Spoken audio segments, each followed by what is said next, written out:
Welcome to the Austin Real Estate Today radio show and Austin Realty Podcast. It's episode 16 for October 29th. This is Kevin Cottrell from Remax Austin Skyline. I have my co-host, Perry Henderson from Prudential Texas Realty. Perry, it is... How are you doing, buddy?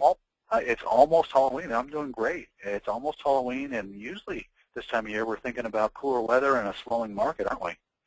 Yeah, we are, but what we're just talking about, I don't feel like the market is slowing down at all, but the inventory is tightening up pretty heavily. Yeah, I think when we put out this report and we're about a week behind on pulling that total market overview, you're going to see that inventory has tightened up. And the other thing, when we get into one of our market updates today, and I know you've seen the numbers, you'll see some pretty interesting things. One of the things that's not on the slide that I'll talk about is the percentage of listings that are in contract in these two areas, which I think you'll see is very indicative of this tightening. But what we're seeing is an economically fairly viable market, and this will be part of the news we cover today, about the fact that the Texas economy and Austin in particular are still attracting a lot of jobs. They're still attracting a lot of people moving in, and as a result, even when we would seasonally normally see things slow down, we're not really seeing it slow down, are we? No, we're not. You get that too many people and not enough inventory. And that's a challenge, and we'll talk a little bit about that in the context of the news today, too. First article is a local article, obviously, and we've been talking about the Waller Creek project, which we liken to the project in San Antonio for the Riverwalk. Right. It's going to be a major project downtown that has just received a basically update on what's going on with it. The Austin City Council and the Conservancy for Waller Creek have announced that they've actually selected the architect, the contractors, and a lot of the different players who are going to take advantage of this project. And, you know, this has been in the works for a long time, hasn't it, Perry? It has, and that's a really vital part of the growth process down there. We're talking about the waterfront district of Austin, the southeast corner. That would be bordered by I-35 on the east and Town Lake or Lady Bird Lake on the south. And Congress is kind of the borderline, so everything to the east of Congress Avenue. So that's a great little area that's going to really explode with that type of community outspace. I think I live on the Shoal Creek side, and I'm a benefactor of that. And there's really not a Waller Creek extension down there that allows people to. I see people riding bikes. I see people running all the time. I see couples walking hand in hand. I see people walking their dogs. It's a really vibrant part of our community here. I'm looking forward to it. It absolutely is, and I think when you look at how it's going to pull together a lot of the eastern portion of downtown, like you said, along that I-35 corridor, we're going to see it spur yet another decade of major development in that immediate area.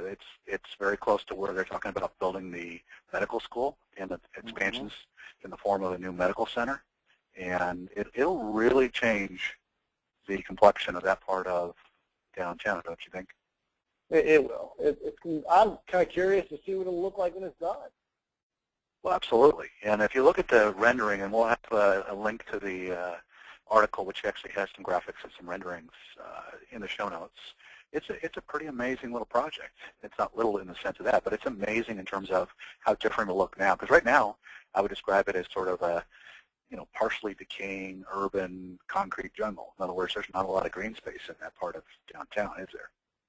Well, the green space is there. It doesn't encourage you to walk down the path of the creek that's been there for however long Earth's been there, and to connect to the hike and bike trails. It's just something that's the next step. How do we get more and more people in a safe and environmentally friendly way enjoying this beautiful landscape that we have downtown? Absolutely, absolutely. I too am looking forward to seeing it. Our next article is, should no surprise to you and I, the Urban Land Institute and a consulting firm released a report called Emerging Trends in Real Estate for 2013, and lo and behold, Austin is number 4, Houston was number 5, and Dallas-Fort Worth came in at number 9. And we're seeing this again and again, that these large metropolitan regions of Texas, Austin typically runs in most lists at the top of the list. are seen as the very, very strong markets from a real estate standpoint. And one of the interesting things, Perry, is the report actually indicates that the huge growth in population and jobs, as well as specifically echo boomer demographics, which we talked about a couple of podcasts ago, were cited for Austin. So in other words, the shifting demographics, and our demographics in Austin are a lot different, like we talked about a couple of episodes ago, than the demographics for Texas and certainly for the country. We're a much younger market. Yeah, it's coming in every day. These are the type of people who will probably have a degree and then maybe, serving food at the latest hipster restaurant down the street until they find the job that they're looking for. They're not even they're moving into the area and not even having jobs yet. It's pretty amazing the growth that's going on here. Well, and that is a pretty amazing part of what's happening in the market is people are moving here that don't even have a job.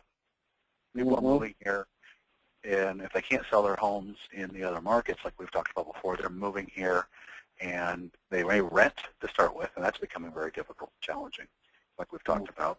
But certainly the prospect of being able to get employed here, in our most recent unemployment rate is down in the low fives. It was 5.3 last month.